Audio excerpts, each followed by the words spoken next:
निगरान हुकूमत और वजीर निजकारी फवाद हसन फवाद कुछ सरकारी इदारों खसूसन PIA की निजकारी की कोशिश कर रहे हैं। फवाद साहब एक काबिल ब्यूरोक्रेट हैं जिन्हें हमारी सियासत में एक जानिब की तरफ से बहुत सताया गया जबकि दूसरी जानिब ने उन्हें भुला दिया। PIA की निजकारी की मुखालफत करने वाले ये दावा कर रहे हैं कि PIA की निजकारी के हवाले से वजीर निजकारी और निगरान हुकूमत का कोई खुफिया एजेंडा है। उनका क्या एजेंडा हो सकता है? प्रोग्राम हिडन ट्रूथ से आपकी खिदमत में हाजिर हूँ किरण हान।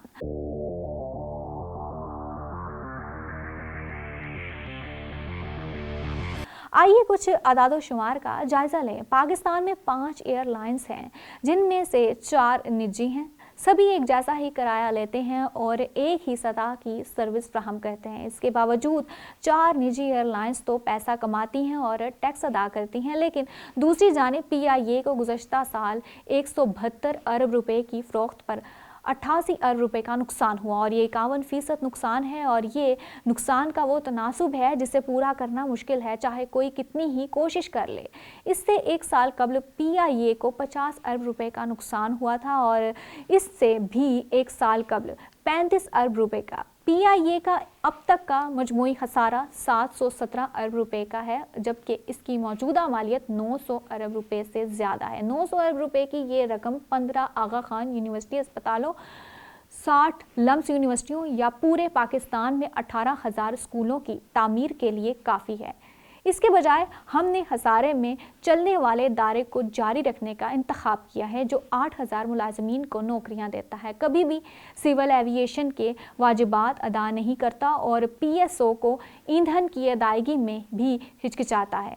PIA ने तमाम हुकूमतों और बोर्ड्स के मातहत और हर एक बहाली स्कीम के बाद खसारा किया है। गुज़श्ता 15 साल में हुकूमत ने 109 अरब रुपए बराह रास्त PIA पर खर्च किए और बैंकों के 263 अरब रुपए के कर्ज़ों की ज़मानत दी है।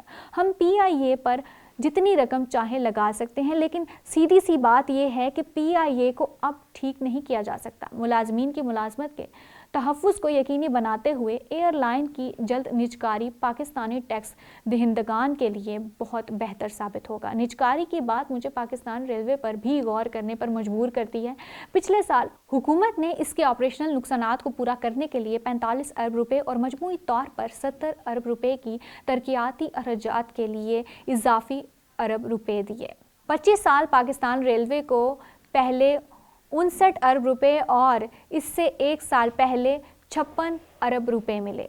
सिर्फ गुज़श्ता 15 सालों में टैक्स दहिंदगान ने पाकिस्तान रेलवे पर 783 अरब रुपए की सब्सिडी दी है जबकि इसकी मौजूदा मालियत तकरीबन 1000 अरब रुपए है। ट्रक के जरिए 1 किलोग्राम कार्गो को मुंतकिल करने पर आने वाले डीजल के अखराजात ट्रेन की निस्बत 3 गुना ज़्यादा है। इसके बावजूद पाकिस्तान रेलवे कार्गो के लिए ट्रकों से ज़्यादा मुआवजा लेती है। ट्रेनें मुसाफिरों के सफ़र के लिए ज़्यादा आरामदा और महफूज तरीका है, मगर फिर भी सफ़र करने वाले पाकिस्तानियों की एक बड़ी अक्सरियत रेलवे के मुकाबले में तवील फासले के बस के सफ़र को तरजीह देती है। ताहम खिदमात को बेहतर बनाने या नुकसानात को कम करने के बजाय रेलवे की ब्यूरोक्रेसी चाहती है कि हुकूमत ने ट्रैक्स के लिए मज़ीद 7 अरब डॉलर कर्ज ले और टैक्स दहिंदगान पर मज़ीद बोझ डाले। क्या रेलवे की वजारत सोच विचार नहीं कर रही? क्या इनमें इस्लाहात का कोई अज़म नहीं? आखिर क्यों पाकिस्तान रेलवे रोड ट्रांसपोर्ट का मुकाबला करने के काबिल नहीं है जबकि इसकी ईंधन की लागत रोड ट्रांसपोर्ट के मुकाबले में बहुत कम है? क्या आप इसकी नाअहली और मुमकिना तौर पर बदउनवानी का तसव्वुर कर सकते हैं जो शायद PIA और पाकिस्तान रेलवे का हिस्सा है? क्योंकि बरसों की सरकारी सब्सिडी के बावजूद ये इदारा अरबों का नुकसान करते रहते हैं और बार बार बेल आउट का तकाजा करते हैं। रेलवे को चलाने के जरिए हमारी वजारत रेलवे इस शोबे के मुफादात के लिए काम करती है, ना कि सारिफीन या टैक्स दहिंदगान के लिए। ताहम रेलवे को चलाने के बजाय इसका किरदार रेगुलेटर का होना चाहिए। हमें मज़ीद ऑपरेटर्स के लिए पटरियों और ट्रेनों दोनों को प्राइवेटाइज करना चाहिए ताकि वजारत रेलवे को एक रेगुलेटर के तौर पर काम करते हुए पटरियों और ट्रेनों के लिए हिफाजती मयारात मरतब करे और वो ज़्यादा से ज़्यादा मुआवजा मुकर्रर करे जो ट्रक मालिकान ट्रेनों से और ट्रेनें माल बर्दारी के लिए और मुसाफिरों से ले सकती हैं। लाइसेंस की शराइत में ये भी शामिल होना चाहिए कि अगर रेगुलेटिंग वजारत को ट्रक और ट्रेनों में कारकर्दगी और बेहतर हिफाजत की ज़रूरत हो तो निजी शोबे को अपने फंड से ऐसा करना चाहिए ताकि किरायों के ज़रिए मुआवजा लिया जाए। फिर रेलवे की ज़मीन पर जो कच्ची आबादियाँ बन गई हैं उनको रेगुलराइज किया जाए और उनकी मालियत वहाँ रहने वाले गरीबों को ही दे दी जाए।